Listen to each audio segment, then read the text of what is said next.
This conference will now be recorded.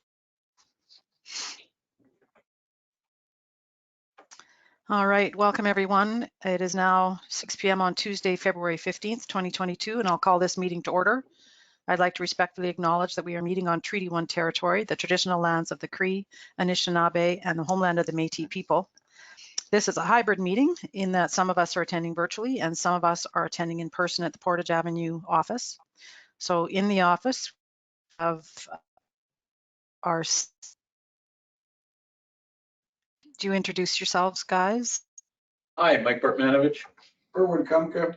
Raymond Moore, CAO.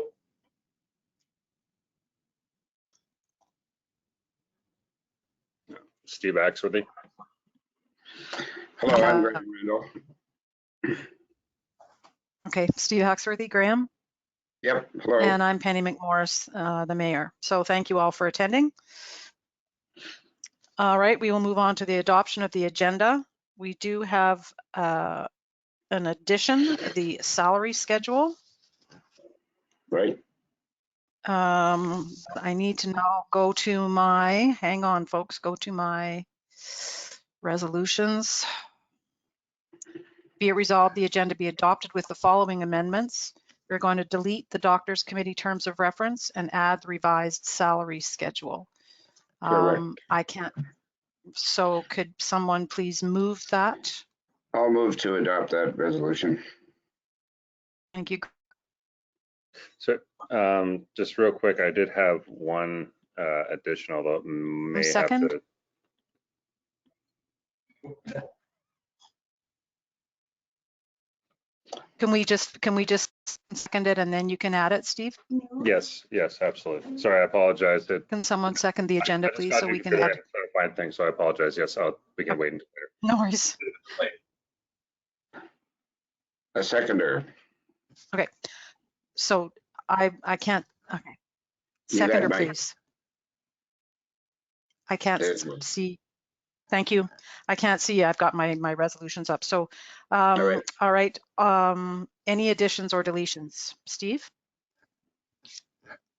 I can't find the email right now, but I can tell you what it was about. It was a federal. It was a request for support for move for a federal bill.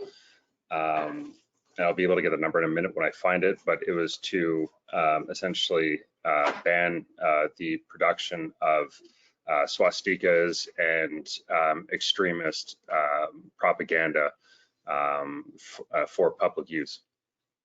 I believe it was Bill C-229, and yes.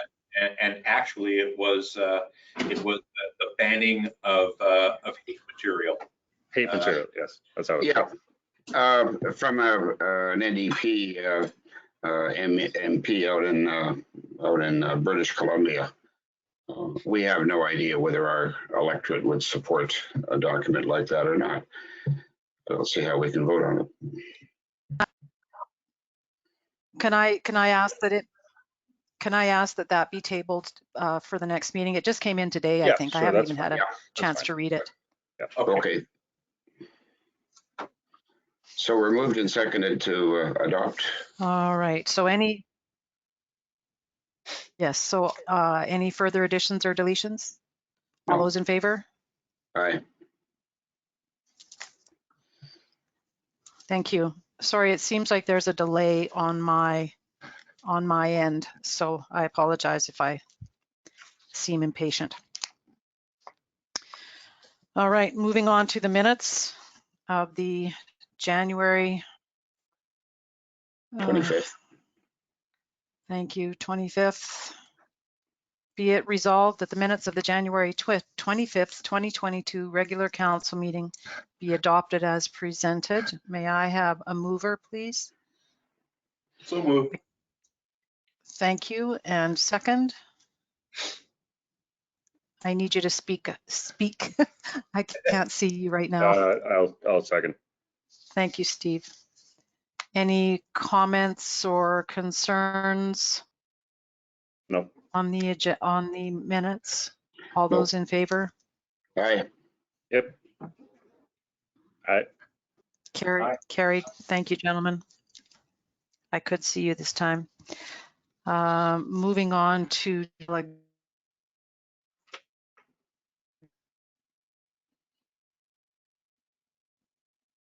Penny, you may have to turn your We've camera lost you. off.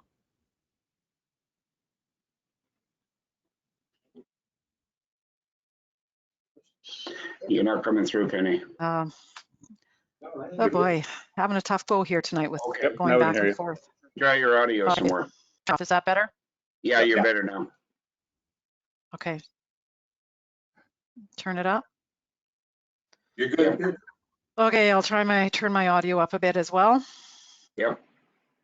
Okay. So my apologies, everyone. There are no delegations tonight, but we do have a variation hearing, Atia Hauser, number 26 and 28 Atia Road. And that resolution, I'm really sorry, guys. I'm really struggling with my computer. Mike, could I impose on you to move forward on this one? Sure. Yeah, I'll call on Raymond to speak to what this variance is all about. Okay, thank you. So notice was served to the relevant property owners under the Planning Act that variation was required for the two properties. It's part of a subdivision proposal that was approved by council conditionally, one of the conditions being obtaining variances for the site widths of those two properties. There are actually existing properties with those existing site widths, because once you're bringing in a subdivision, now you have to comply with all the requirements of the zoning in that area, which those two properties don't, because of that site width not being wide enough, because they're zoning. So notices were sent out. We did not receive any written objections. We got one that was in favor. There's nobody that requested to appear virtually before the hearing, as was noted on the application that was sent out. So that's where we're at. So there's a resolution before you, Mike, if you can read out if you wish. Just resolutions.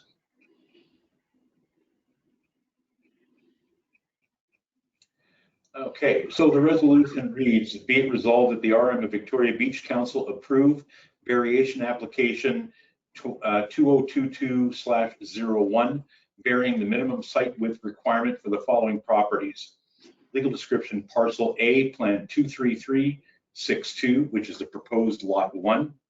The civic address being 28 Atia Road, and the site width is 60 feet. The legal description of the second parcel is lot 3, plan 13612, which is proposed lot 2.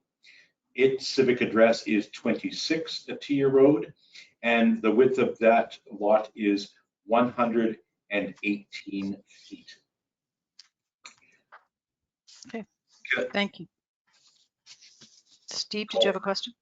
Oh, I think do we have to move in second first before discussion, Madam Mayor? Yeah, we have to move in a second. Yes, we do. Thank you, Mike. So I think I'm sort of back. So moved by I have Graham. the resolution right in front of me. I'll move that we adopt this resolution. It looks exactly as explained. Second by I'll second it. Irwin. Second. Thank you. Any further discussion? So these are two existing lots. Are there buildings on? Yes, that's actually Kevin. One of them is Kevin's property, and the other one was his father's property. But what they've done is they had property on the back that backs onto Parade Lane, and they wanted to subdivide it because they want to subdivide it amongst the siblings, so that they each end up with one parcel of land. Parcels on Parade, yeah. And those frontages are existing. It's not something new. It's because it went through subdivision, and when you go through subdivision, now it's a whole new thing. All your lots have to comply with site width, site area, and whatever else the zoning requires. And they don't, because there's lots of land. They just don't have the site width on it. We approved the subdivision. Conditional. And one of the conditions was obtaining variances for those two lots. Right. Do they meet the minimum square footage requirement? Yeah, the site area is very adequate. It's strictly the site width. They're very deep lots. Yeah, yeah. And they're a lot wider at the back. Well, the one Um, is for sure, yeah. Yeah. So it's been moved and seconded that Right, we so- accept the variation application for variation. Right, so is there any further questions or comments? My only issue is just on principle for me. I really don't think that we should be subdividing up the RM anymore. We've had a couple of instances where people have subdivided a lot that has already been owned, that's been subdivided into other housing properties, and it's just taken away from the beauty of Victoria Beach. And so I understand why this has been put forward. I just, on principle, for me, I can't support it. Okay, thank you. All right, hearing nothing else, all those in favor? Aye. Aye. Carried. Steve, opposed? No. Yep. Thank you. So 4 in favor, 1 opposed, carried. All right, I found my resolutions, Mike, so I'm back. Thank you. Oh, the pressure's. I know the pressure's off and it's back on me. So we are moving on to our committee reports. We'll start with you, Mike. Public Works, please. Okay. I guess the big one is the next week garbage pickup is Tuesday, February 22nd, due to the stat holiday coming up this weekend. Water samples from the well at the fire hall and the Albert Beach Pump House continue to be tested throughout the winter. A reminder for those who want to come out in the winter, if you give Public Works 48 hours notice, they can remove the windrows in front of your driveways. So that would mean if you're coming out this weekend, best bet to have the windrow cleared is to call them first thing tomorrow morning. Or you can even call tonight, and well, no one's going to hear this till tomorrow, but call them as early as possible. Give them as much time as possible to clear your windrows. Civic address signs make it easy for Public Works, for fire, for emergency services to find you. The cost of the sign is $60 with installation. Order forms can be found on the RM website, and we encourage everyone to get a green reflective Civic sign. As you can well imagine, preventative maintenance is ongoing on all equipment. We're in the grips of a significant cold spell, and anybody who's gone out to try and start their vehicle first thing in the morning knows this weather is tough on equipment. And it's no different for the heavy equipment that Public Works uses in maintaining the roadways. Access roads, access points to walking trails are being cleared of windrows. This is so folks have far easier access to the walking trails outside of the designated ski area. There are a lot of trails, great walking trails throughout the RM. And Public Works is pitching in to assist in making it easier to get to these trails. And as always, e-service requests can be made from the RM of Victoria Beach webpage. Thanks, Penny. Thank you. Any questions for Mike? Comments? All right. Thank you. Moving on to finance. Councillor Kumka. At this point, we do not have a finance report because we're still waiting for the year-end data. Speaking with Raymond, we should have that shortly, and we'll be providing a detailed year-end report at the next meeting in March. I did attend on February 11th the AMM briefing session on the general insurance program. The program remains in very good shape. It's estimated that AMM will receive a premium refund of $4 million this year, and it's expected that rates are going to remain level there will be an increase in values because inflation is pushing up the cost of rebuilding, both buildings and cost of replacing equipment. So we'll likely, we will see a 5% value increase. Again, the AIM program is excellent. It's certainly one of the best in class. I can tell you from my experience in other insurance right now, modest increase is very, very acceptable and still quite unusual. Our market is still very difficult. Large losses are piling up. So it's good news. It's great that we're part of the AMM insurance program. Okay. Thank you, Erwin. Any questions for Erwin? I just wanted to say that it was probably an exhilarating conference. I'm very sorry that I missed it. Insurance is the most fascinating topic. Not much different than a group of teachers. Yeah. There you go. All right. Thank you, Erwin. Moving on to protective services. Steve, would you like to start with fire? Yep. Yes. Oh no, what did I do? Can you come back to me in a minute? We can come back to you. Mike, can you go ahead with police? Sure.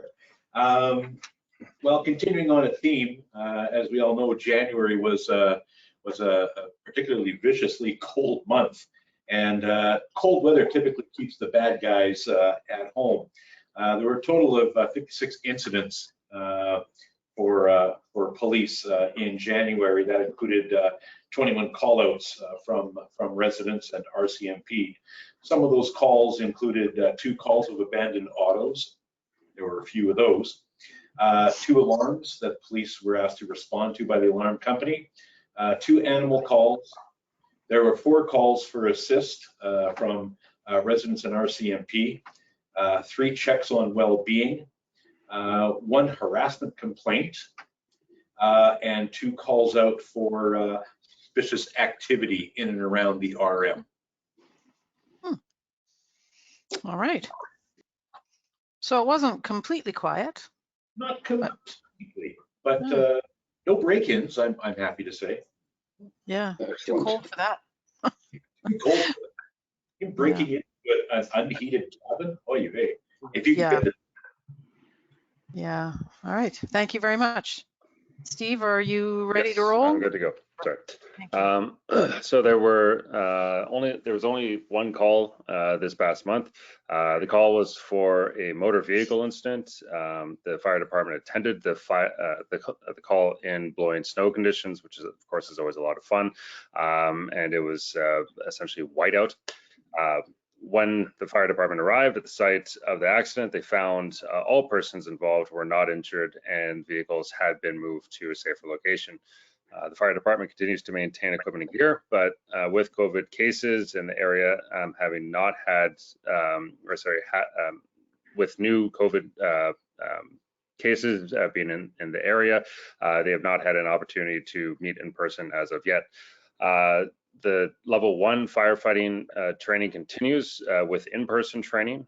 The new recruits and instructors are being as COVID safe as possible.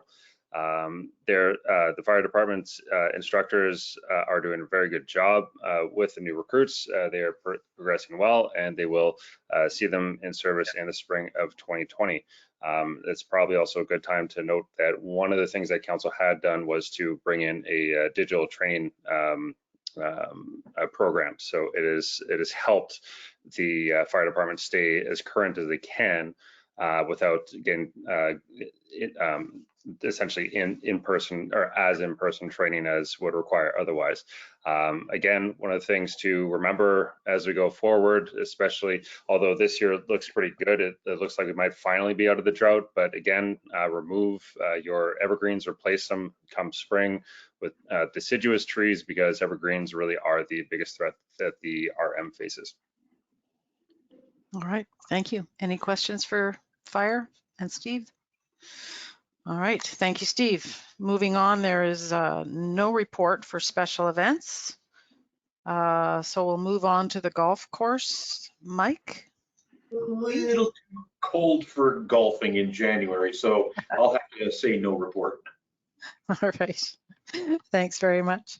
Municipal buildings, Councillor Randall. That's me. 3 items on this month's report. First of all, the Moonlight Inn. I'm glad to say that Wolfcraft has agreed to provide budget pricing for the remedial repairs outlined in CKG's structural assessment report of November 26, 2021. As previously sent to all council members. For anybody who may have misplaced that, if you would like to let me know, I'll be happy to send another copy of that to each of you. These remedial repairs, which could well cost over $50,000, would best be blended with the foundation and renovation work required as part of the overall cost estimate. We had thought about maybe starting to attend to them, but because of the number of dollars, it should be blended into the big project. Now, the public meeting to discuss the inn and possible public funding of renovations was to have been scheduled for March or April of 2022. Likely in Winnipeg because of the time of the year. However, with prevailing COVID uncertainties and venue rental complications, I'd like to suggest that it would be best to carry this over to July and have it at Victoria Beach, where the whole community can be involved. Quite frankly, it seemed rather artificial to have the public meeting to discuss the Moonlight Inn in the city. We should have it out here where everyone can attend. There is a meeting, it may be by Zoom or GoToMeeting, that we're going to be putting together between myself, Erwin, who made a large contribution to the financing model, and our chair, Doug Pollard, and our designer, Jocelyn Weed. That meeting will be scheduled in the near future to review preparations for the public meeting. Moving on to the bakery. Discussions continue with the party who has expressed interest in operating the bakery this summer. He is Sheldon Pescatelli of the Upper Crust Bakery in Selkirk and Pine Falls. At this stage, all I can say is that we're trying to set up a meeting between Brad, myself, and Sheldon at the bakery, weather and temperatures permitting, to enable Sheldon to discuss the acquisition of the required equipment. The third item on my municipal buildings list is the doctor's cottage. I thought I would toss it in because there has been some talk about it. I've reviewed with Erwin the January 24th doctor committee report in terms of required building repairs, and we'll set a date to meet with a committee member whenever they are available to evaluate the items on their list. And then I'll proceed to secure quotes for whatever portions of that work I can recommend. Basically, it's a series of rather small jobs.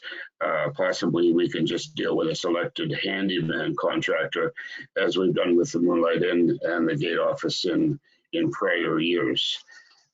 And that's the municipal buildings report. Thank you. Any questions for Graham? Graham, coming back to the Moonlight Inn, is it not possible to defer as much of those remedial repairs as possible pending, the upcoming public review? Yes. As you know, the Moonlight Inn breaks itself down into redo the foundation and then renovations to the building and a deck out the side. All these things come into play, and they'll be presented at the public meeting. Let's just toss the remedial repairs in with that. There are some structural concerns with the building as is. It's been there for damn near 100 years, but it's starting to show signs of fatigue, and they are fixable. They are addressable. It's like anything else. It's just a matter of money. Let's deal with it in one fell swoop. The whole bag of tricks. And I've mentioned to you several times that you and I and Doug will be getting together. Well, we'll throw Jocelyn into that mix, and we'll set something up. I might need Mike's help to put together a go-to meeting session so that we can discuss and advance plans for the public meeting, which I'm suggesting should be held out here in July. Okay, thank you. Can we just Graham, if you could just allay fears of residents, the Moonlight Inn is still in a condition where, while all of the strategizing and such is going on, the Moonlight Inn is still fit for use one more year? Yes, it is. Now, Crazier Kilgore, they pointed out that even though the building's been there for damn near 100 years, there are instances of a building falling down in the 101th year. But the problems, the issues associated within the inn right now are not imminently fatal. They are common sense precautions to make sure that we're not putting good money after bad. So takeout's a good idea. Graham, you really did a good job of calming down people and their fears there. It might fall down next year, and they need to get takeout because it might fall down on their heads at any minute. All right, good to know. No, that was Crazier Kilgore in their need to be ultimately conscious and safe. The inn will could stand as it is for a few more years, just fine. These are mostly cosmetic remedial repairs, and there's a couple of places where the beams have shown signs of sagging over 90 years. That's not unusual. Naturally, they said that should be addressed, but there's no imminent cause for concern. Okay, let's leave it there. Yeah, we should have left it 10 minutes ago. Yeah. Okay. All right. But the very valid question. Thanks, Mike, and thanks for the answer, Graham. Yeah. And the report. Any further questions on buildings? All right, not seeing any. I'll move on to Dr. Irwin. Doctor Committee. Within the last few days, all members of council and members of the Doctors Committee have received amendments that I was involved in drafting in consultation with Penny and with Kathy McKibben. We waiting comments about the proposed changes, and it is my plan to report on that at the next meeting when we will be analyzing the changes to the terms of reference. Okay, great. Thank you. Any comments, council? All right. Thank you. Thanks, Irwin. Moving on to communications. Steve or Mike have anything to update? Just that we continue to print all the news that is the news on the VB or Victoria Beach Facebook page. And Steve, tell them all about VB Connect, would you? Oh, thanks, Mike. I thought you'd never ask. Please sign up for Victoria Beach Connect. It could save your life. It is our emergency system that we will send out telling you what to do in emergency if one comes up, such as a wildfire, any potential for a tornado, extreme weather events, those types of things. However, the one thing that you need to remember to do is to put in your Victoria Beach address and not your address from Timbuktu or New York or Hawaii or Taipei. Victoria Beach is the address that you should be using, and it is especially important that you throw in your cell phone number, so that way you can get an emergency update when one is tossed out. And it's also our most effective communication tool that we have right now. Yeah. I had proposed a step-by-step instruction guide on how people can either sign up to Connect or change their address if they put their non-Victoria Beach address into the system. Were any of the suggested changes ever passed on to Allnet to make for the connect? Okay, all right. Well, that's we're just kicking around a draft how-to guide right now on how to do this. Yeah, it's 14 simple steps. How about if residents, any residents who may have inadvertently put their city address or wherever instead of their proper VB civic address, Mike has come up with a rather straightforward fix. Can I suggest that you just give Mike a call and he'll walk you through it?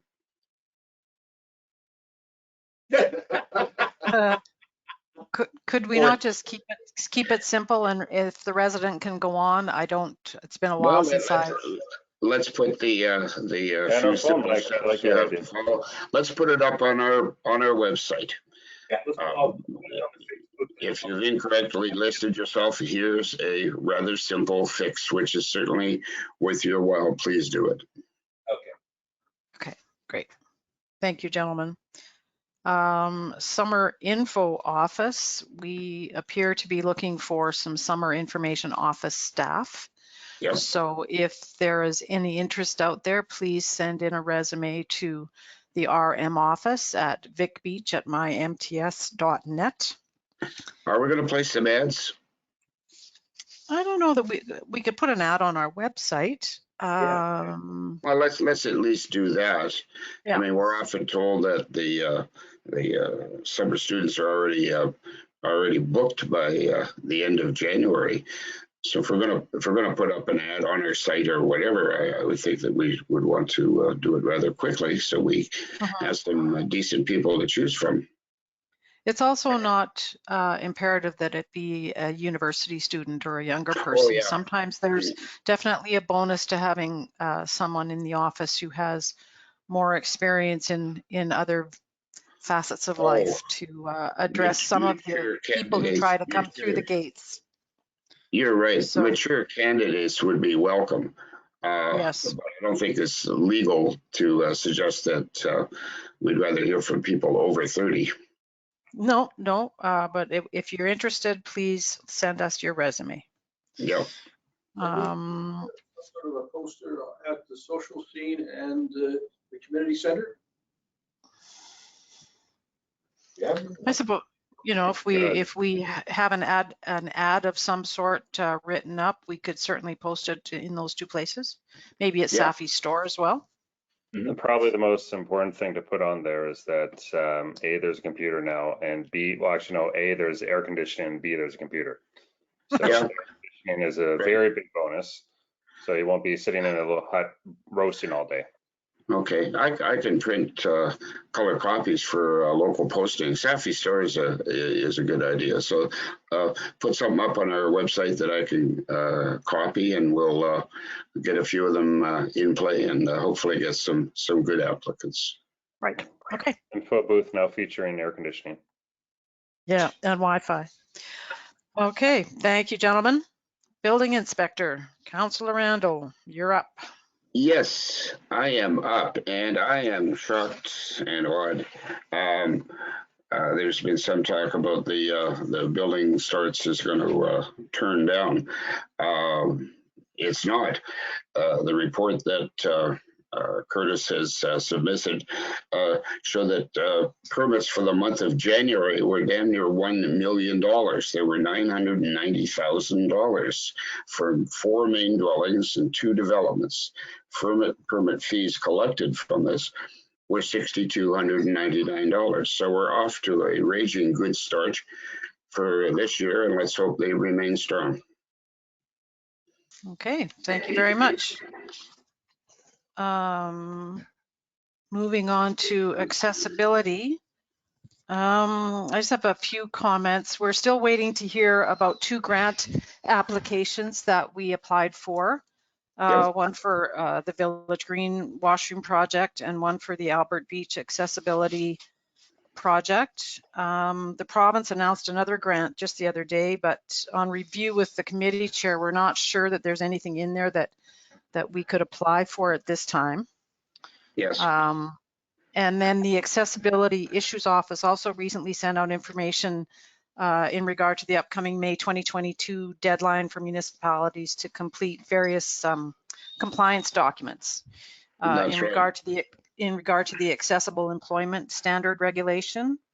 Mhm. And I know Raymond has done the safety documentation for our employees, and now we need to work on a policy document, and there are templates in the information that was sent out. So that's something I'm in the midst of reviewing, and we'll work with Raymond and pass it along to council when we've had a chance to go through it.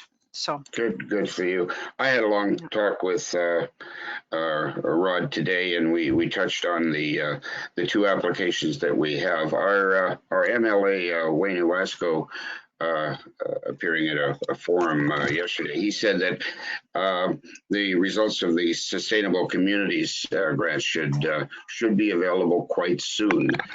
Whereas Rod has indicated on the New Horizons grant, he doesn't expect to hear anything till March. So both applications are still in play. Rod's on top of them.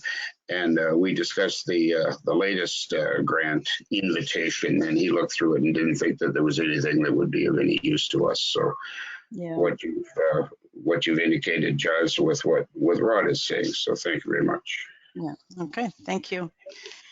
Any questions on accessibility? All right, moving on, thank you. Heritage and trails then, Steve.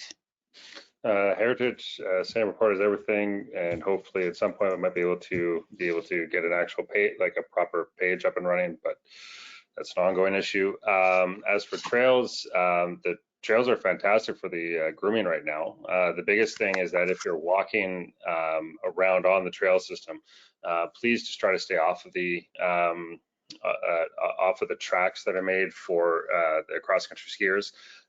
When you walk on the on that rut that is made so that you can put your ski inside of it, it actually damages it and makes it a little bit more difficult to move through. Also, if you have to use the facilities, please go off to inside of the bush and not onto the actual path that they've been making. That's just been two ongoing issues. But aside from that, really you can't ask for more. Yeah, that's pretty much it for trails right now. Oh, and we're still waiting to, hopefully we'll be able to do this spring, install the swing gates, which will also help with ensuring that ORVs remain off the trail system, and especially when it comes to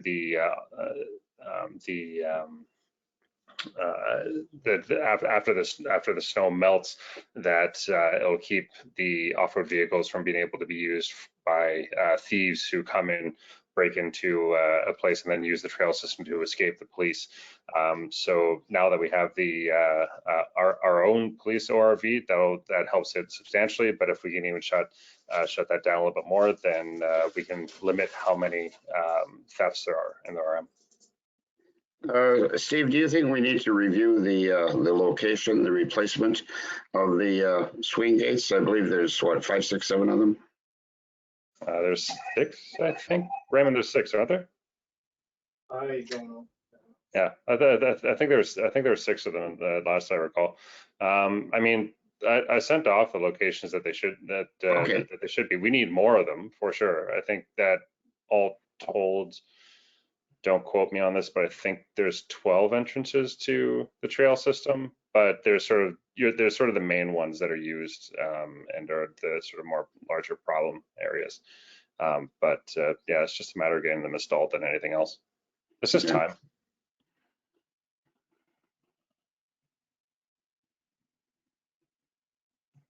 Are you with us? Hello? Monica has seen some of the videos that I'm with you. Can you hear me? Yeah, we can hear you now. Can you... Speak up, please. Oh, shit. Yeah, and once I start swearing, you can hear me.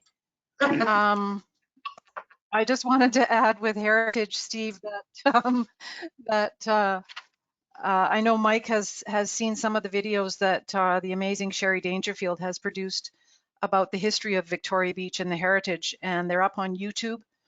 And there's some great videos. One involves Glenn Hallgren talking about fishing and Elk Island. One talks about the mink ranching at the Lester compound, if you will. There's some farming ones. There's Terza Atia and her daughter talking about foraging. They're really well done. They're very interesting excerpts on Victoria Beach history. Kevin Atia's in one about mink ranching as well. I don't have the link in front of me, but we need to post the links on our website, don't we? My goodness, I would love to, but unfortunately, I keep asking to be able to do that and to set the page up properly.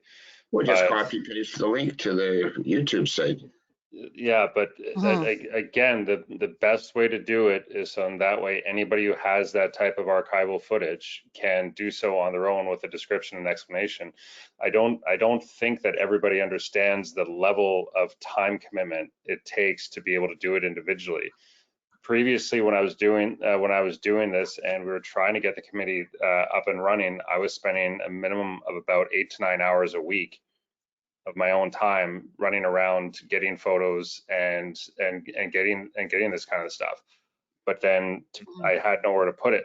That's why I've been asking about the website. And then beyond that, to scan them in on my own takes even more time. But if you need to restore a picture, and there were several pictures I need to restore, it was going to be, I think it was upwards of $25 to $100, depending on how badly a picture was damaged that it needed to be repaired. I don't have that kind of funding, and obviously there's a limit as to how much the RM has. So if we can get a site whereby people can upload their own pictures, and if they want to restore them, they can get them restored on their own dime and upload them to the RM website, then that allows for everybody to participate. But as it is right now, that's what we need to get done. I don't like the idea of allowing people to post their own pictures. That just opens it up to abuse. Penny has explained. I mean, there's zillions of pictures, and what we do with those, that's another subject. But Penny, you've identified 5 or 6 or 7 solid videos. It's very simple to just copy paste the link to those sites on our site. Why can't we do that? I don't know, but these videos have also been they're part of the East Beaches Heritage Wing Museum in Grand Marais. We may well require their permission to put them put the links on our website. Yeah. Yes, or else they're part of the Red River North heritage. All right. Well, could we do that, please? These are all professionally done. These aren't just somebody doing a home video. So I just wanted to make people aware that they were out there, and I guess we can ask for permission if we can add a link to our website. But I have to think that something like heritage is more of a community committee thing than a council thing. None of us have time to upload stuff to the website, and I'm with Graham. I don't want the public putting things on our website. I almost think it's a community committee that needs to be struck who has a passion and an interest for our history. Well, again, I would identify several members who had community links. It's always had community links. Let's get the necessary permission and add a few more, especially really good ones. But again, I did have those people lined up, and what you do with a website like this is you put a review process. So you can't just simply go up like with Wikipedia and upload whatever you want. You can submit, and then the committee can then review pictures, ensure that they're all appropriate, quickly review the video. And it's not just one council member, it's a committee. Like I had 5 people lined up, and they were prepared to do it, but we need this site, and so that way we can review them on our own. We already have community links on our website. It's been there forever. That's where we show the local businesses and all kinds of stuff. It's just adding a few more. Anyway, I think we're sort of we're sort of going around and Yeah. so let's Let's move on.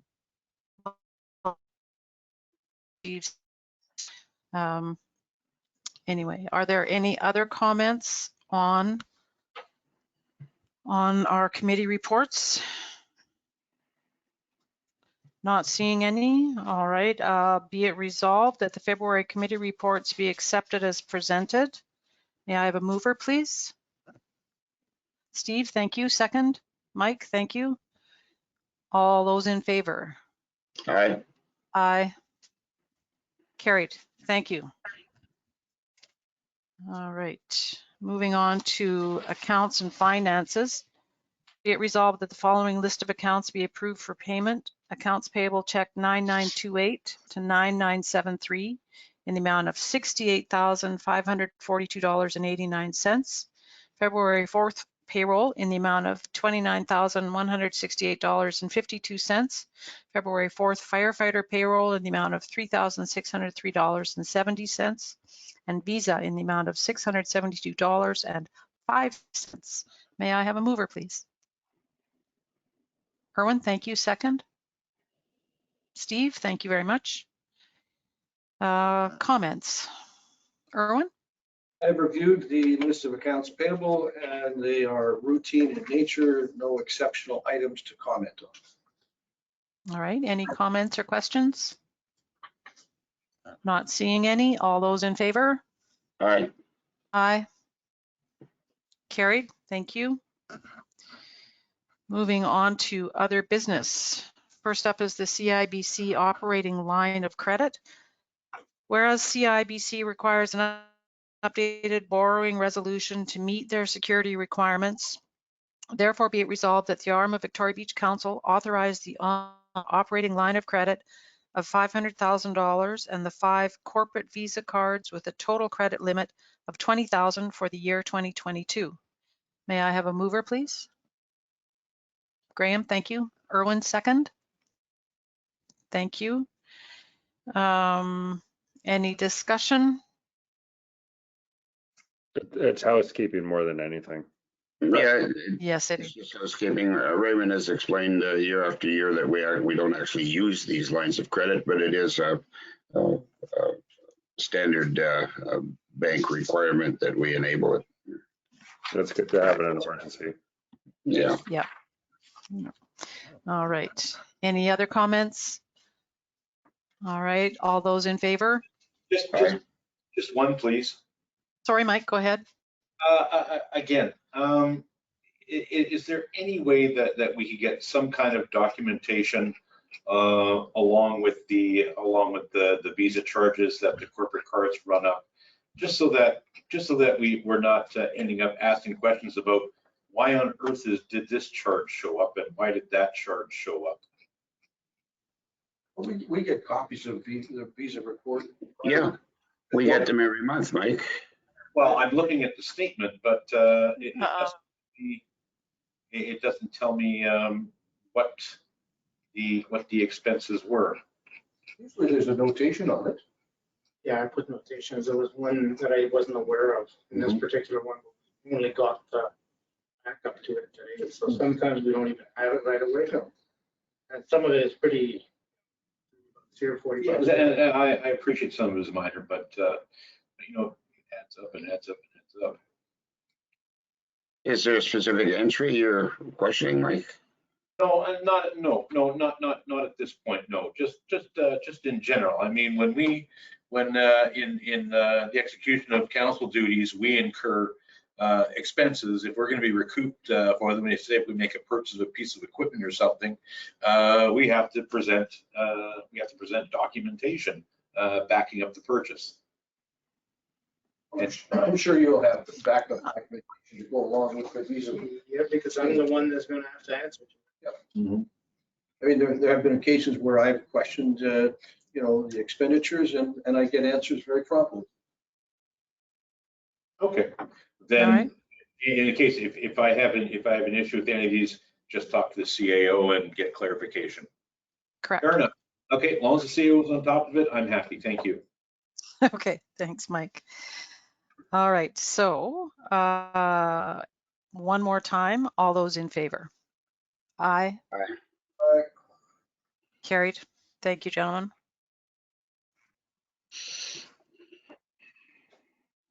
Up next is the 2022 vehicle restricted period. Be it resolved that the 2022 vehicle restricted period be set as follows.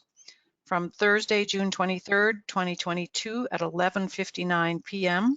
to Monday, September 5th, 2022 at 6 a.m. May I have a mover, please? Steve, thank you very much. Second? Mike. May I have a Mike is seconder? there. Mike, thank you. Thank you. I just saw your hand. This follows our bylaw, which states that it is the Thursday closest to June 23rd, and that's what it is this year. So Yep. it's just to get the information out there so the residents are aware and restriction takes effect. Yep. And it follows the same pattern as per our bylaw. Okay. Yep. All right. Any other comments? Only that it was. All those I in wish it was favor? longer. Sorry. I said only that I wish it was I longer. know. Yeah. Erwin, did you have a question? No, I was voting in favor. Yeah, we were voting. Yeah. Okay, well, how about we do that? All those in favor? Aye. Aye. Okay. Great. Thank you, gentlemen. Carried. All right. Senior election official. Be it resolved that Raymond Morrow be appointed as the municipality's senior election official, or SEO. May I have a mover, please? I'll move that. Thank you, Graham. Mike, second. Mhm. Thank you. Just to let everyone know, Raymond is willing to do this if we cannot find someone, but this is, we need someone in the interim. So Raymond has generously agreed to help us out. Is that correct, Raymond? Yeah. That's correct. Yeah, and we've come up empty on any nominees we've been able to think of so far. So thank heavens Raymond's willing to pick up the slack on this. And I have contacted Raymond, the I'm willing to elections. vote against this if you want. If you don't want, if you want to relax this. I have contacted Elections Manitoba. I haven't heard of any interested persons yet, but they do know we're looking. So I'll check in with her. I'll check in with her this week, see if she's had any luck. If you have a decent amount of experience in elections, then there is a little bit of a learning curve, but it is something that if you were to volunteer for the position now, that you could get sort of up to speed by the time the election comes. And yes, just please. Yeah. So maybe we could put another little ad on our website to that effect, that we're looking for a senior elections official. And I mean, maybe Right. we could add that job opening to the information office and post it around the community. I don't know if there's anyone out here who's interested, but you never know. I guess anyone who's been like a senior returning officer or something, would they, in a provincial or a federal election, would they have the chops to be able to pick up, as Steve suggested, to pick up what needs to be done? Well, yeah, there are a number of qualified people out here who we all know, but I like this resolution appointing Raymond if all else fails. Raymond, say anything about the requirements that you're aware of that are needed for an SEO? It's primarily obviously if you've got experience being involved in elections, but primarily being familiar with the statutes. There's two overriding statutes, the Municipal Act and the Municipal Councils and School Boards Election Act. The second one being the one that contains all of the detail in terms of, so that it is a bit of an undertaking, but certainly doable. Somebody, especially if somebody has experience with elections. Okay. Somebody like Mike was referring to, more than just a poll clerk. I think somebody that's had a little bit more extensive experience. A little more, like coordinating, organizing. There are pitfalls to this. Right. But this appoints you as the SEO. We can always come back and revise that if somebody pops up or we happen to Yes. find somebody else who's suitable, but it's not looking very good so far. Yes, but the elections start basically February 1st, so that's why Raymond is jumping in Yeah, because there's things that have to be, there's a timeline, so and I appreciate that he's willing to do that. yes. All right, any further discussion, gentlemen? All right, all those in favor? All right. Yeah, aye. Steve's frozen. I can't tell if he's voted or not. Yes, he did. Yes. Moving. Thank you. March council meeting dates and locations. Be it resolved that the March council meeting schedule be set as follows. March 1st, 2022, 6 p.m. at 705 1661 Portage Avenue. March 15th, 2022 at 6 p.m. 705 1661 Portage Avenue in Winnipeg. Both meetings to be held virtually with no in-person attendance by the public. May I have a mover, please? Everybody's frozen on my screen. You'll have to speak I'll up. move it. Steve moved it. Okay, thank you. And a second? I'll second it. Thank you very much. How does council feel about this this schedule for March? Well, the government recently announced that they're going to be lifting all protocols on around March 15th, which would drop us right on the date of the second meeting. Gosh knows what can happen between now and then. So I'm certainly happy, at least for the month of March, to keep the meetings virtual. Yep. Okay. My biggest fear right now is that we're moving like just so fast that the last thing I would ever want is for the public to come into one of our meetings and it results in people getting affected. So no, I'm 100% for this. I think that we should keep it going a little bit longer just to be absolutely safe. Well, let's look at it month at a time. Yeah. We'll deal with April when it comes. Okay. All right. Thank you, gentlemen. All those in favor? Aye. Aye. Carried. Thank you.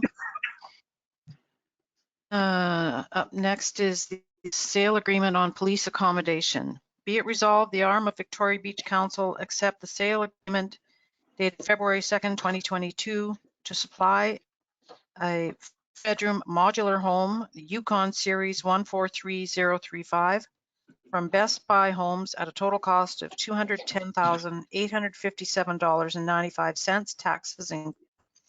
Further be it resolved that the CAO be authorized to sign said sales agreement on behalf of the municipality. May I have a mover, please? I'll move that. Thank you, Graham. Mike, will you second? I will second indeed. Thank you very much. Graham, would you like to speak to this at all? Yeah, I can say a few words on it.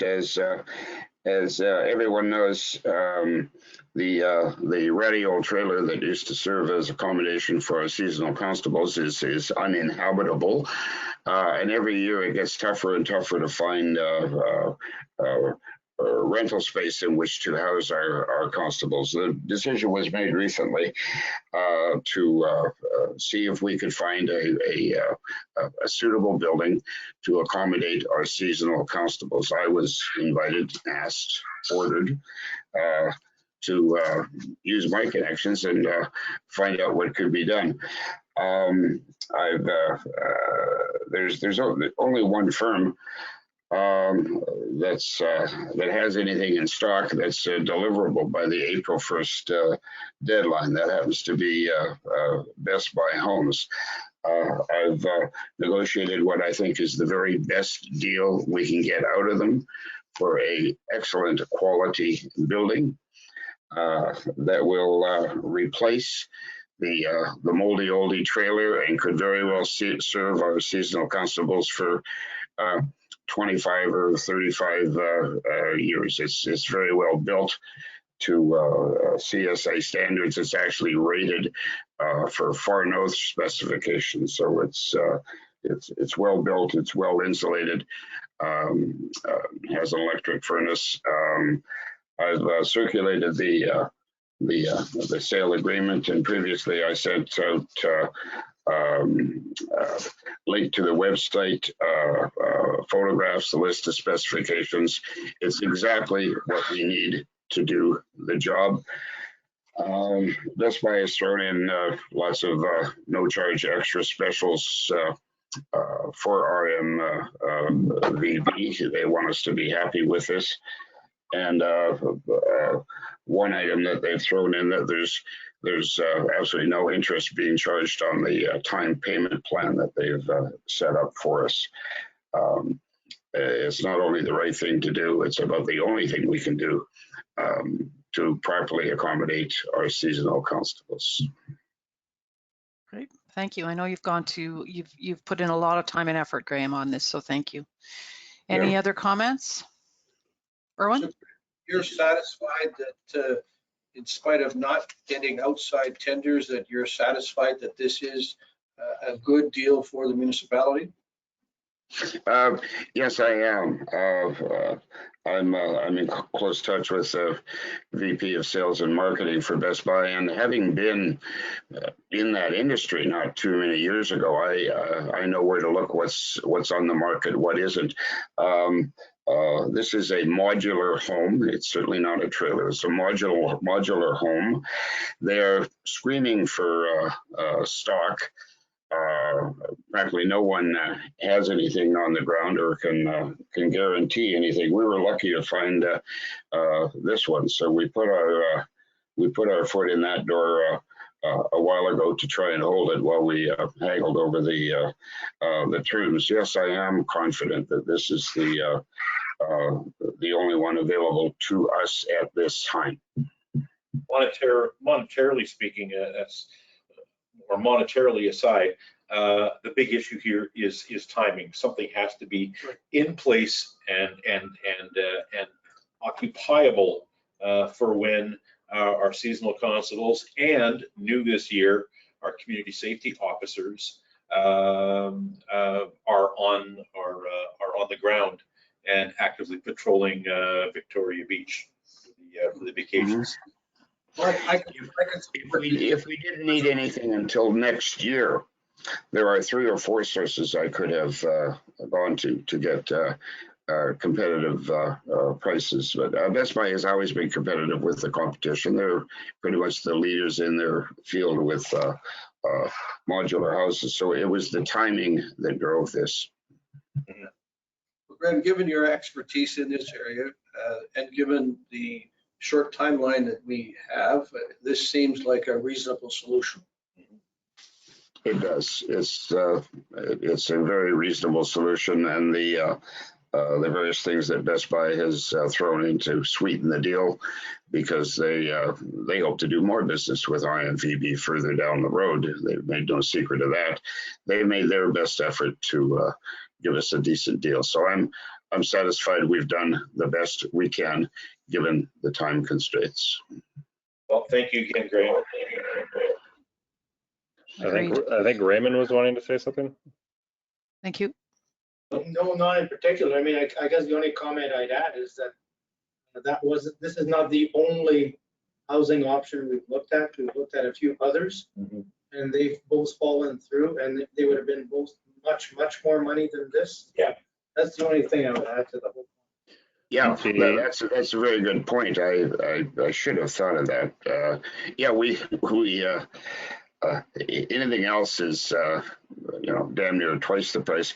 I should mention at this juncture that I've also been asked to see if I could come up with a deal on a very nice 3-room bungalow for the chief and family. And I've got my munchkins at Best Buy working on that too, and expect to come up with something fairly soon, which I'll present to council to discuss. I mean, that's really a major separate issue. I think the way to look at this, I mean, I'm not excited about this at all. But really the way to look at it is that the RM is in a position whereby If we don't do something about housing, it could be that we don't have a police force. That's right. The ramifications of that would be catastrophic, because right now we have a response time of about a minute to 2 minutes. If we were to lose our police force, that means we switch over to the RCMP. If we switch to the RCMP, you're looking at response times of sometimes 3-4 hours. Worst case scenario, a couple days. Best case scenario, maybe a half hour. So one of the things that Graham had alluded to before was that all these renovations that are getting done, that's very good for tax base for the RM. The one problem about that is rentals are starting to go up through the roof. So you're looking at $4,000 to $8,000 in some cases for a month's rent. So if you extrapolate that over that 2-month period, you're looking at about $8,000. If you're saying $4,000 for a month, and what that can, if you just divide that out, you're looking at 26 years on return. So Graham was saying we could get about 25 to 30 years out of this. Basically, it'll pay for itself. But it's really the only option that we have right now. Yeah, it's well built. We're going to do what we can to look after it, to take care of it properly.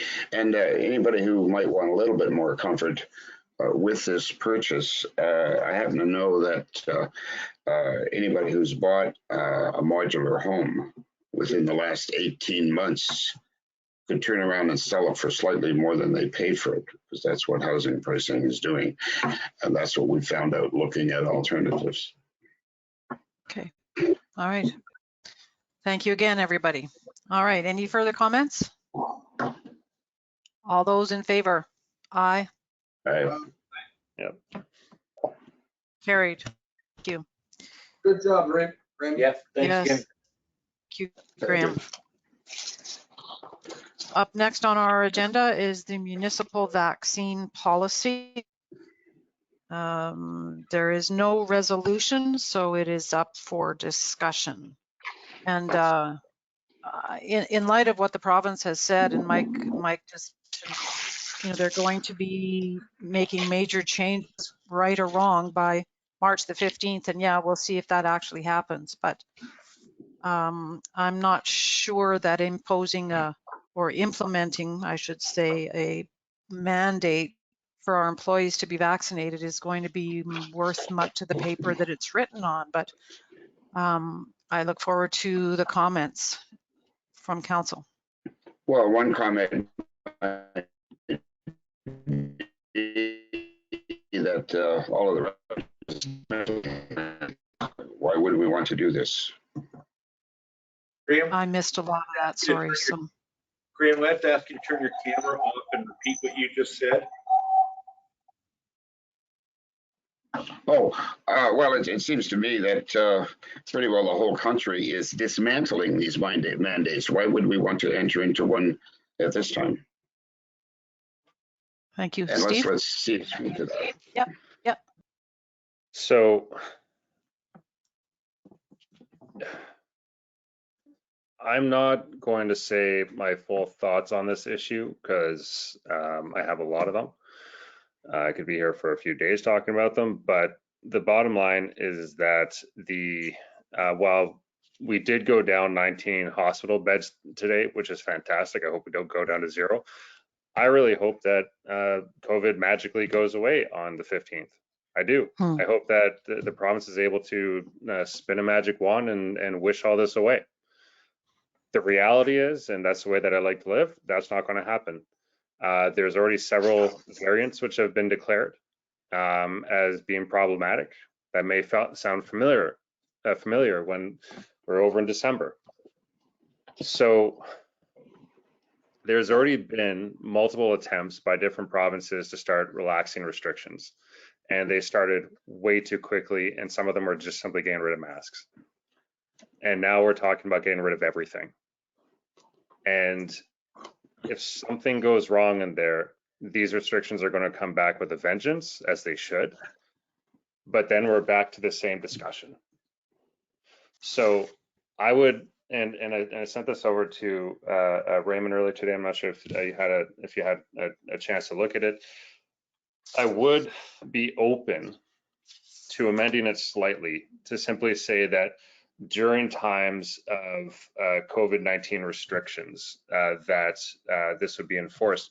But I think that the thing that we need to keep in mind right now is that this is no longer last year where we got really lucky. There were only like 1 or 2 small cases in the RM. It didn't affect the municipality at all, but we're starting to see more and more cases already. And one of the variants that they're showing is possibly even more contagious than this last round.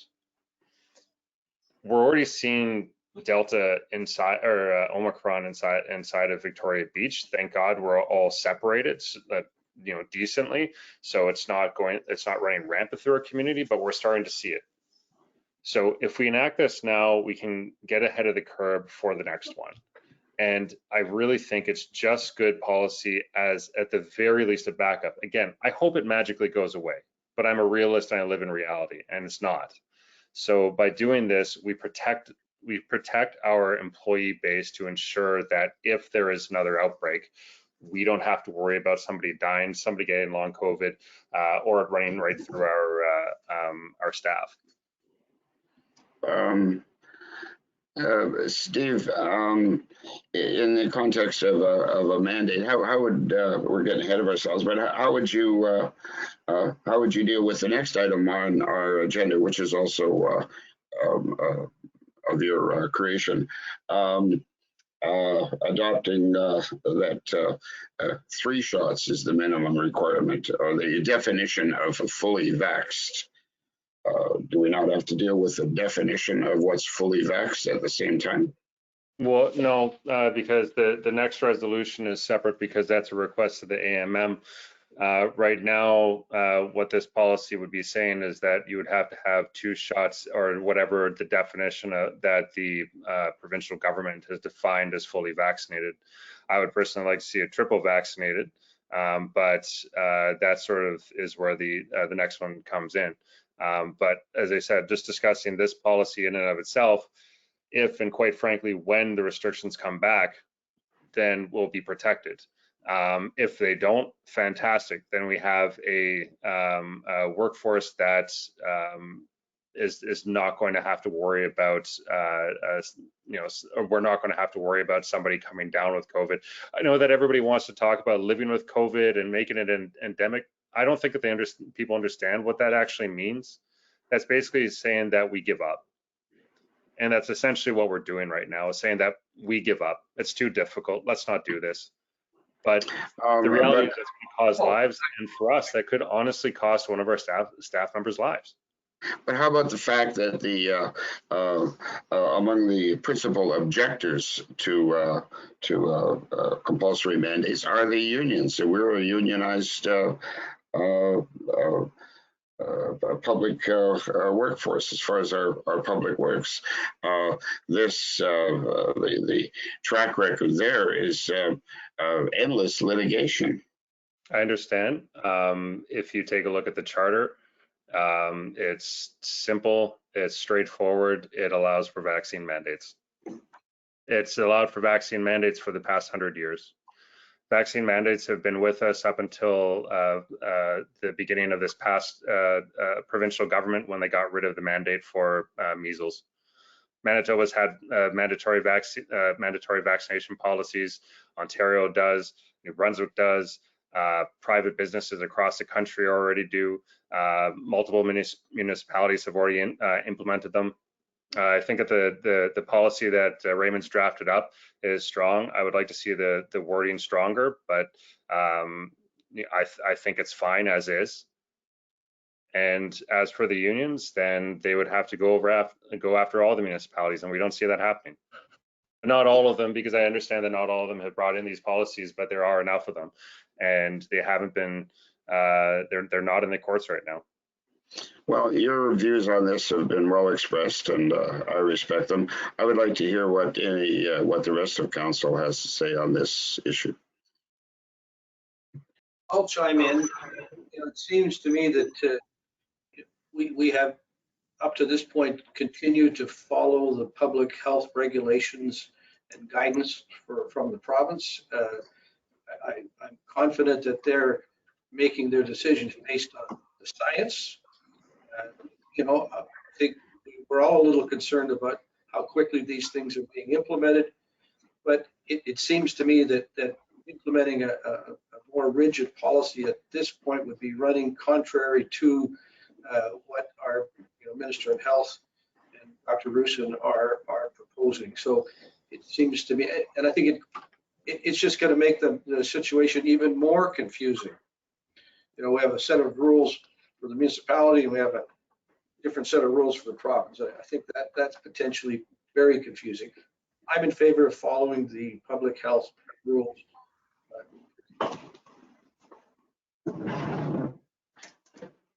Because when and if the two policies conflict, I mean, if the province follows through with what they're planning to do, and that is get rid of vaccination passports, get rid of face masks after March 15th.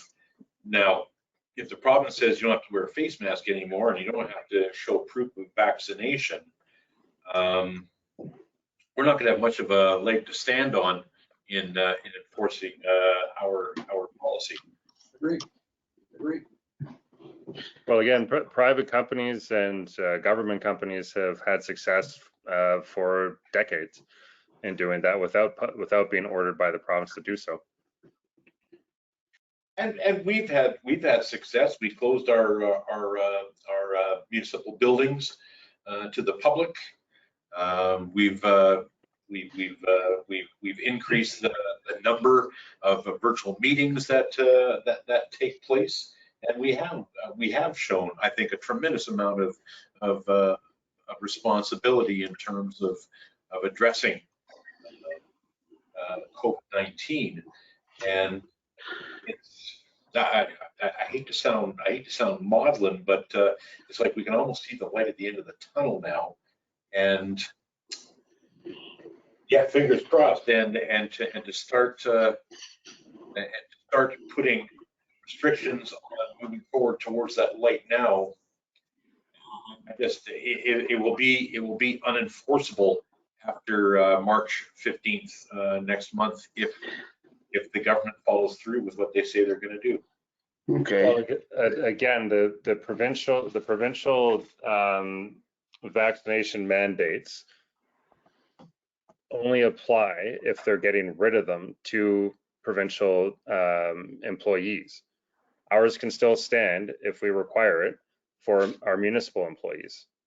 It's been like that through private businesses and public companies and government companies for decades.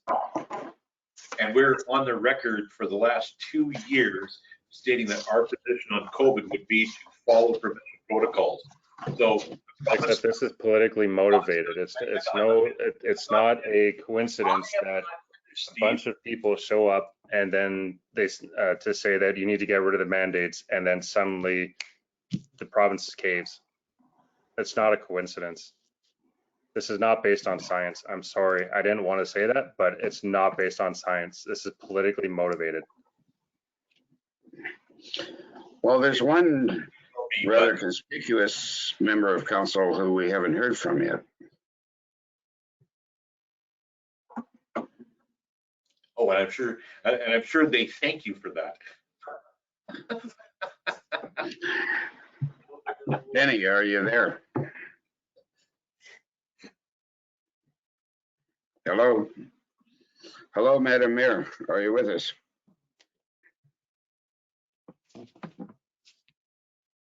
Is it worth calling her to get her to log out and log in?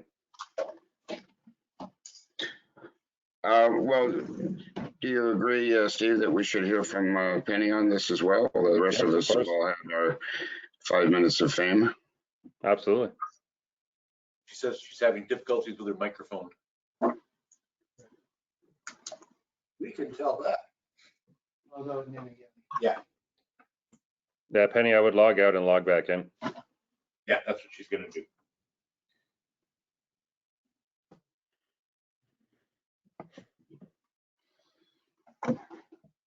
Erwin, did you figure out the song while we're waiting? Well, I got distracted by my laptop yelling at me that it's almost out of power. So anyway, I managed to get it plugged in successfully. So Hit the road. Don't come back no more, no more, no more, no more. Hit the road. Yeah.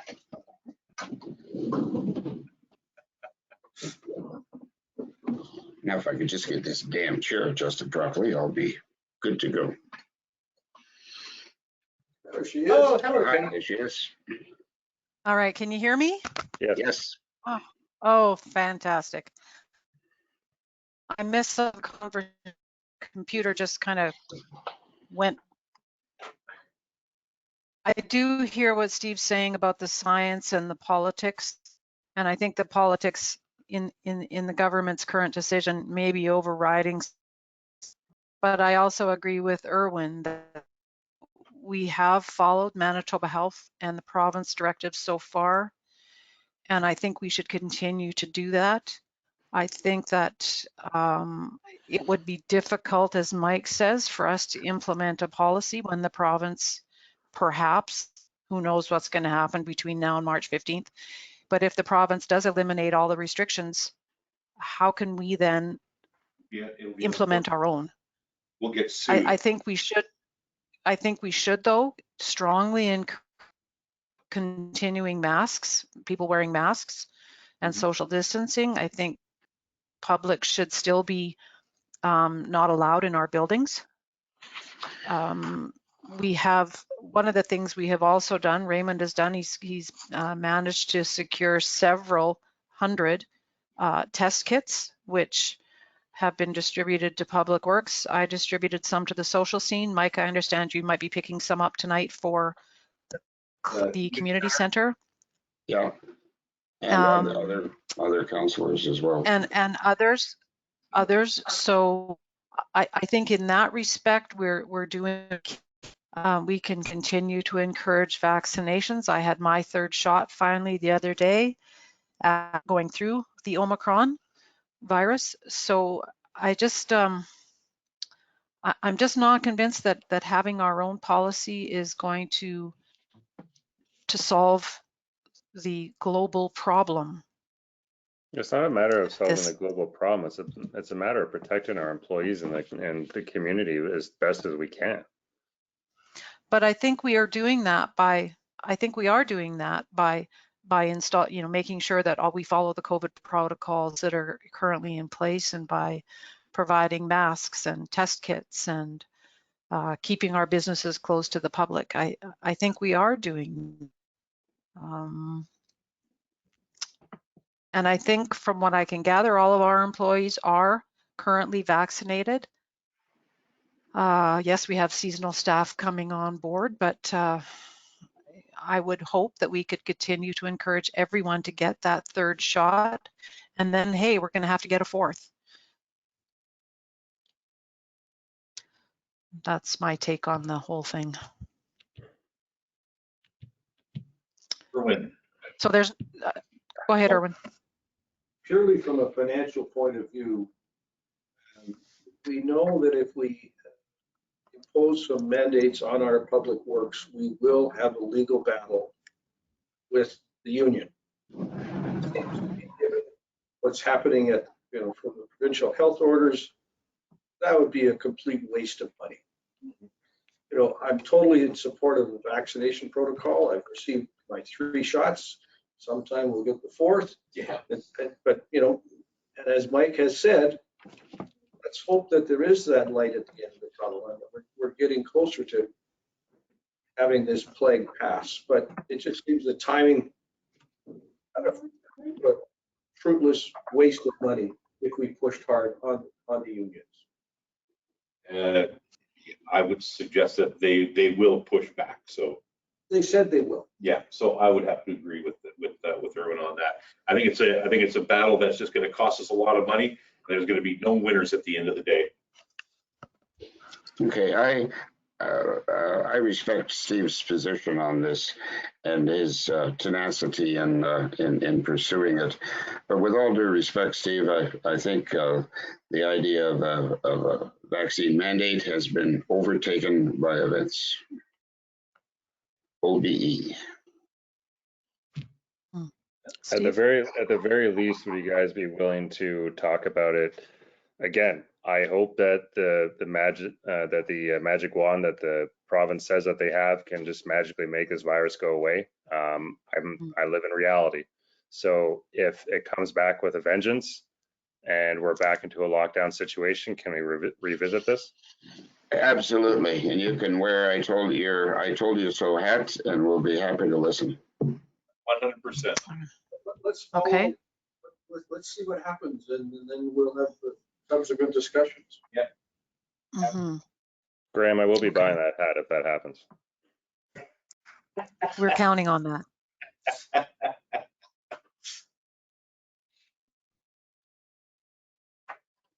To move on. Oh, can you hear me? Okay, Yeah. sorry. Thank you for that discussion, gentlemen. I'm going to now move on to definition of fully vaccinated. Is there no vote on that? There's no resolution. There was no resolution on that. Yeah, there was no resolution on that. It was purely for discussion. Yeah, it says resolution on the agenda, but it should have just said for discussion, I guess. So we've had our discussion. Thank you. We've had our discussion. On the municipal vaccination policy. Steve asked for a resolution. I'm trying to find my resolutions again. It's not in the stack. It's not in there. It's not in there. There's no resolution in the You are stack. correct. You're correct. So Steve, do you want to address what you had originally, this resolution on the definition of fully vaccinated? Yeah, and I really do think that this is worth pursuing, regardless as to what action the province is taking. Is that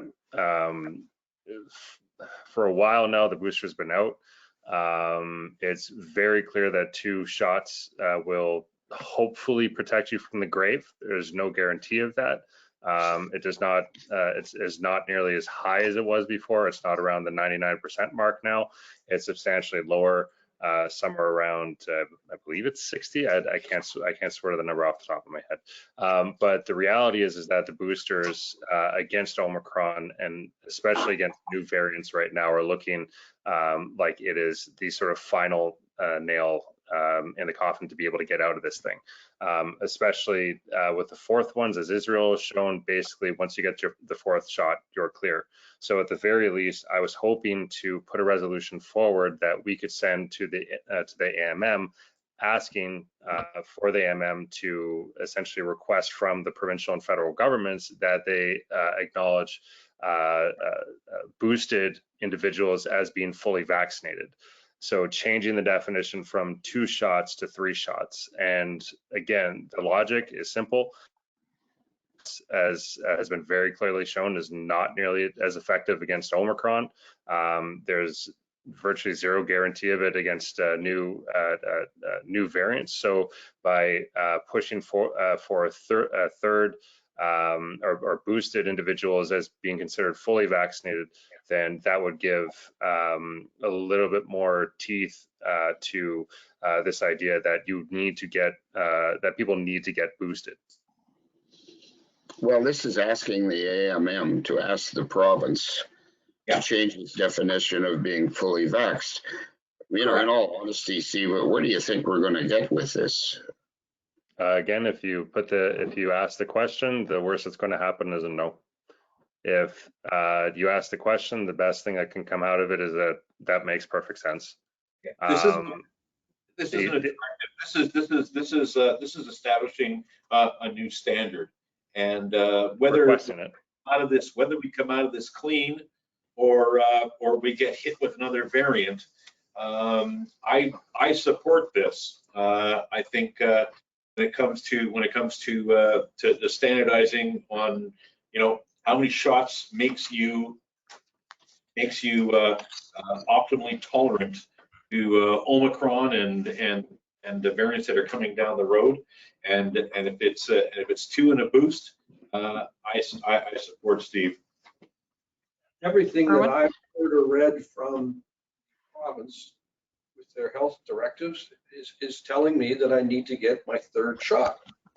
So I don't understand why, AMM needs to do anything on this. The province has already said that it's the 3rd shot you need to get.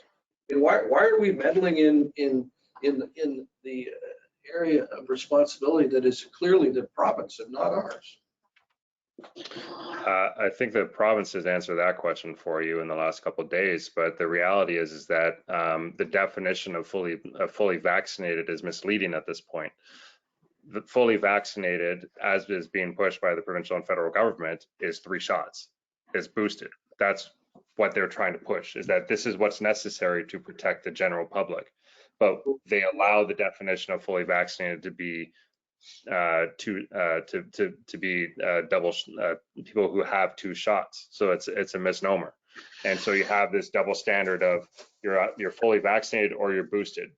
Well, the boosted people really are the fully vaccinated. They're the ones that the governments are telling you need to get your booster to, to be as protected as you possibly can.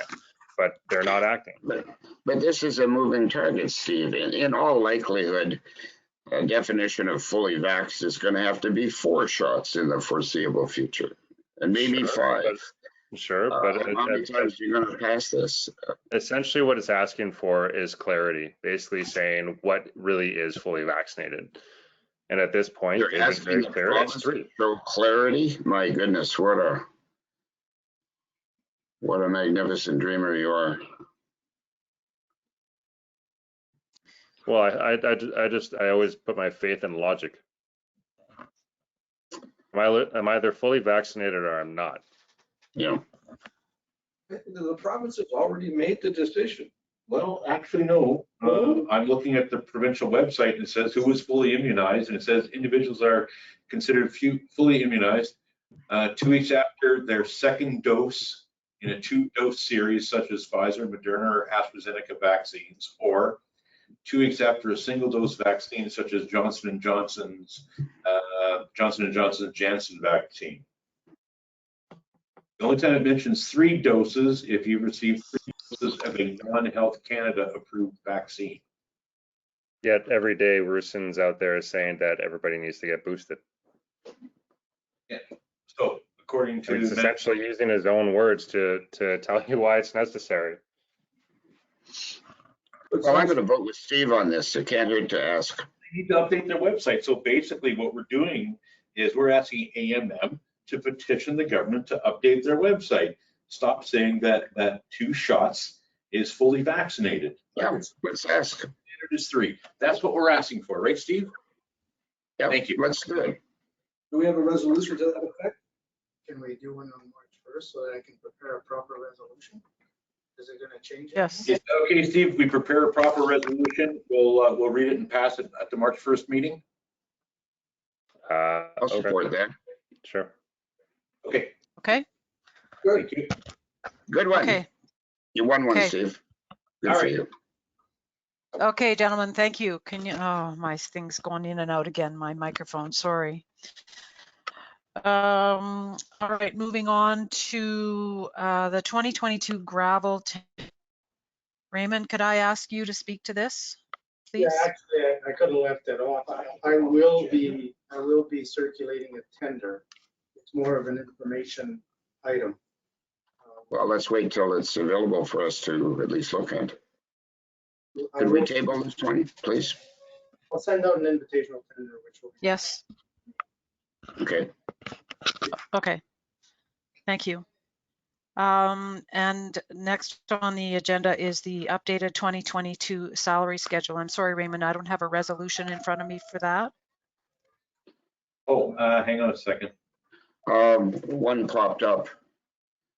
Be it resolved, if I may, the resolution reads, be it resolved that the RM of Victoria Beach Council approve the 2022 revised employee salary schedule dated January 29th, 2022.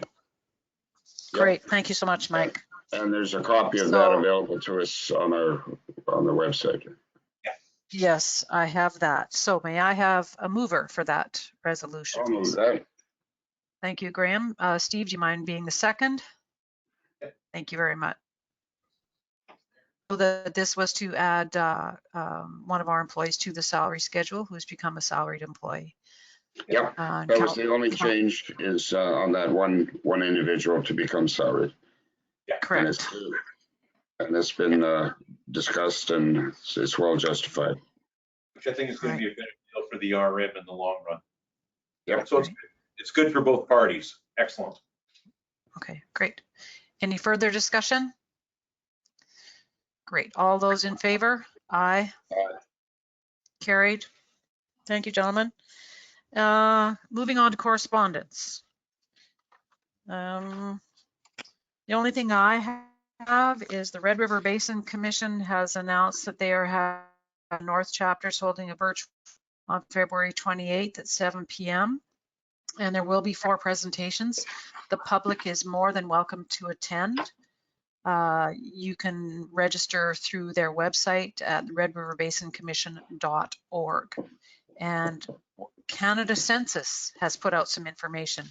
And my goodness, the arm of Victoria Beach exploded from 2016 to 2021. Yeah. Pretty amazing. We went, do you have your facts? You have the facts in front of you, Mike? We increased in terms of a permanent population by 73% from 320. I think it's 398. Yeah, 398 to just under 700 permanent residents. That's 75%, Yeah. but maybe my mind doesn't serve me right.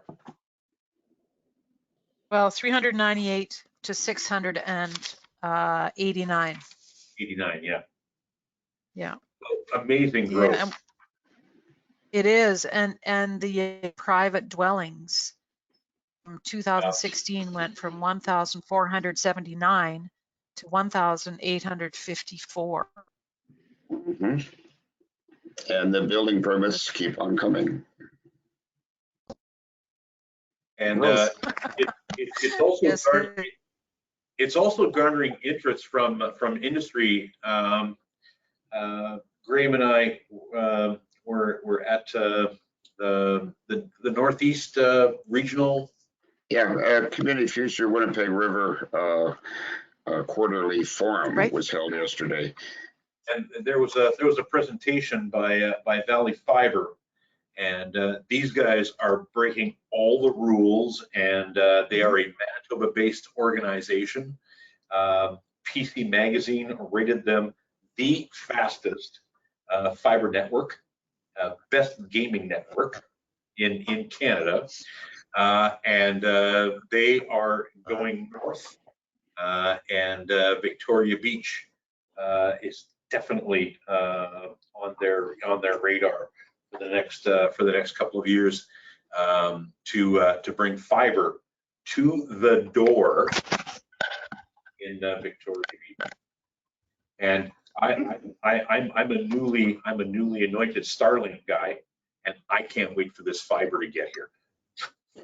Was it not your understanding from their presentation, Steve, that they need municipalities to invite them to grant permission? I believe you mean Mike. Come in to do their thing, to build the towers, whatever. I'm not sure if Victoria Beach is on their radar yet, not formally. Oh, it is now. Okay. Erwin? Just another comment. Each of us have received a letter from Patrick Hogar, the president of the Albert Beach Property Owners Association, expressing some concerns about the proposed location of a washroom at the corner of Safi Road and Pitt Road. And I would like to offer my comments on that situation. On December 7th, 2021, during a council meeting, I made a mistake, for which I wish to apologize. I was in Montreal visiting our daughter and her family and participating in the meeting through a GoToMeeting. A resolution had been put forward stating that council was in support of a grant application seeking funds to partially pay for Moby mats and a public washroom to be located at Albert Beach. I was not paying proper attention to the resolution and I voted in favor of the resolution. On review, I now wish to withdraw my support for the resolution. It is not my intention to open up debate tonight. This could come later. I plan to offer a number of reasons why I'm opposed to the proposed location. To be clear, I'm not opposed to the concept. I'm opposed to the proposed location. I have severe concerns about safety and about the viability of the location and who might be using it. Again, I apologize to my council colleagues and to the ratepayers for my lack of attention to this matter.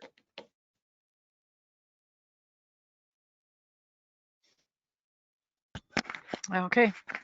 Oops. Go ahead, Steve.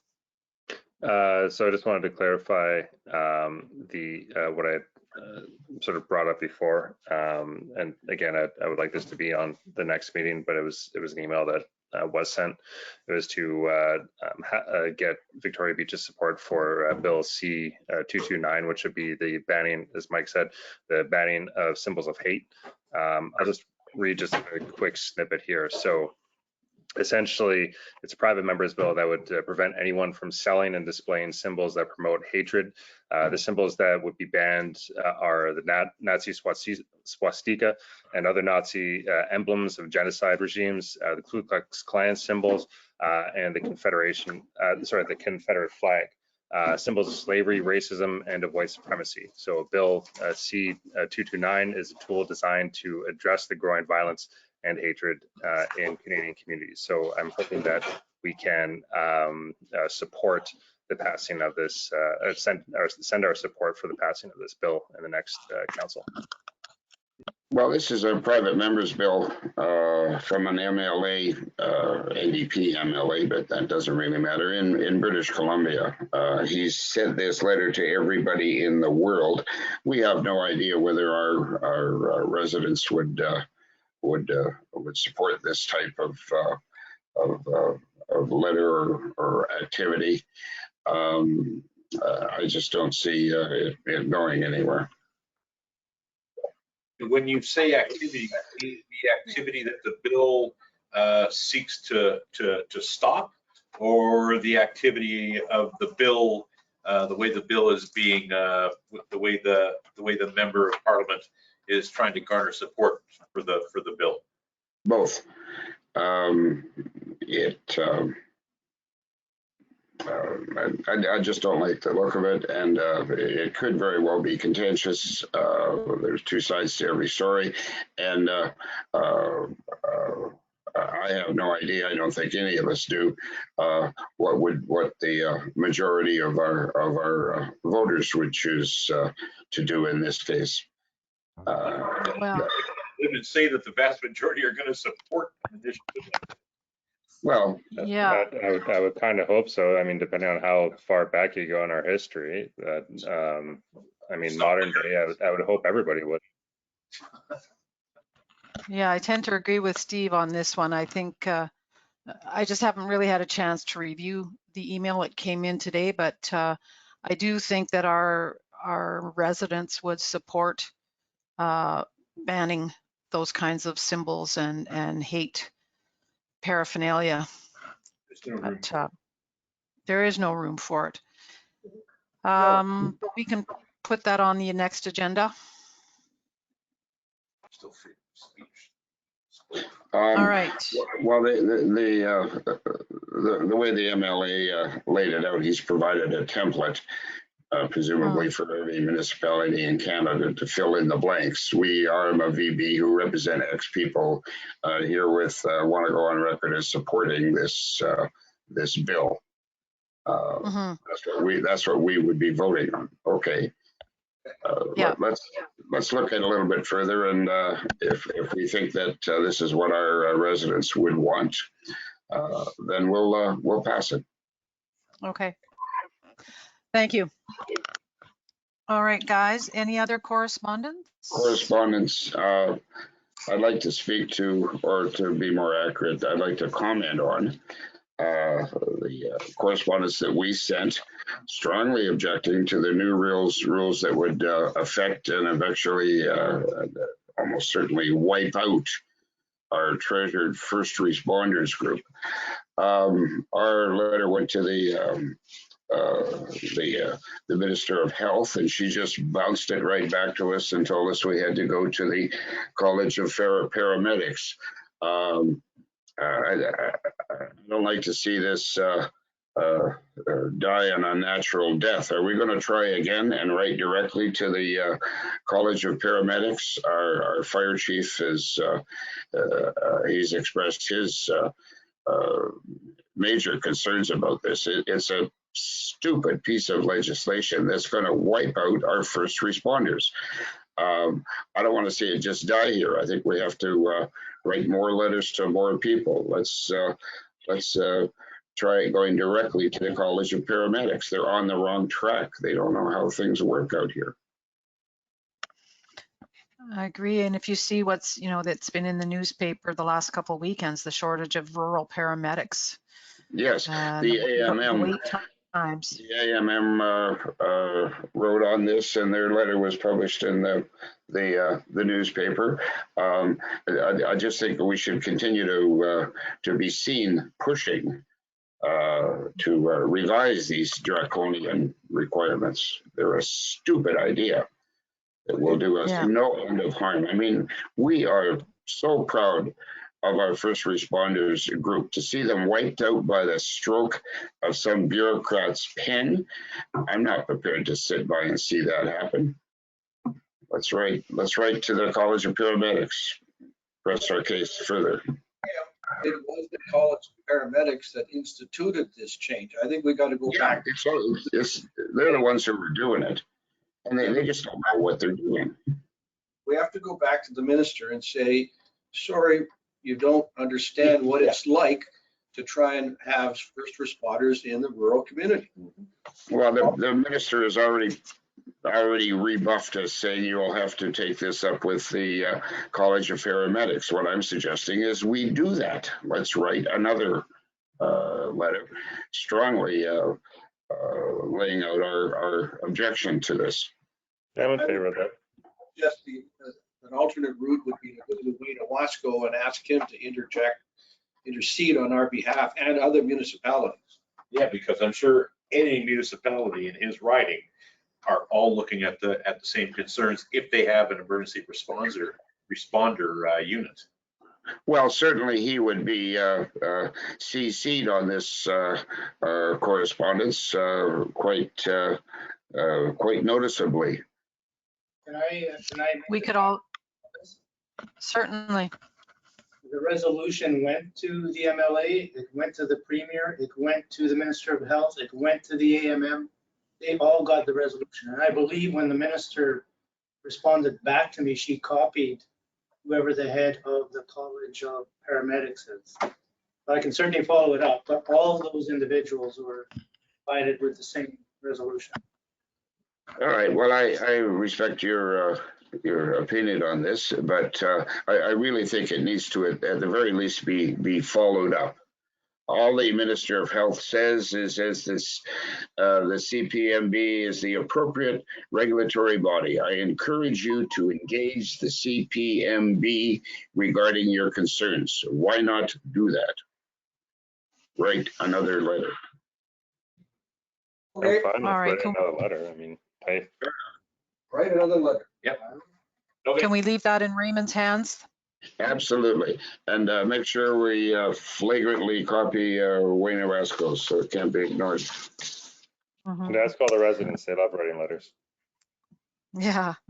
All right, guys. Anything else in correspondence before I move to adjourn? You'll be glad to hear no. All right. Be it resolved that the February 15th, 2022 regular council meeting be adjourned. Next regular council meeting to be held on March 1st, 2022 at 6 p.m. at 705 1661 Portage Avenue in Winnipeg. May I have a mover? I'll move that. Everybody. Graham and Erwin, will you be my second? Yes. Thank you. All those in favor? Aye. Hit the road, Mike. Carried. Thank you very much, everyone. Thanks for tuning in. Thanks for coming in. Thank you.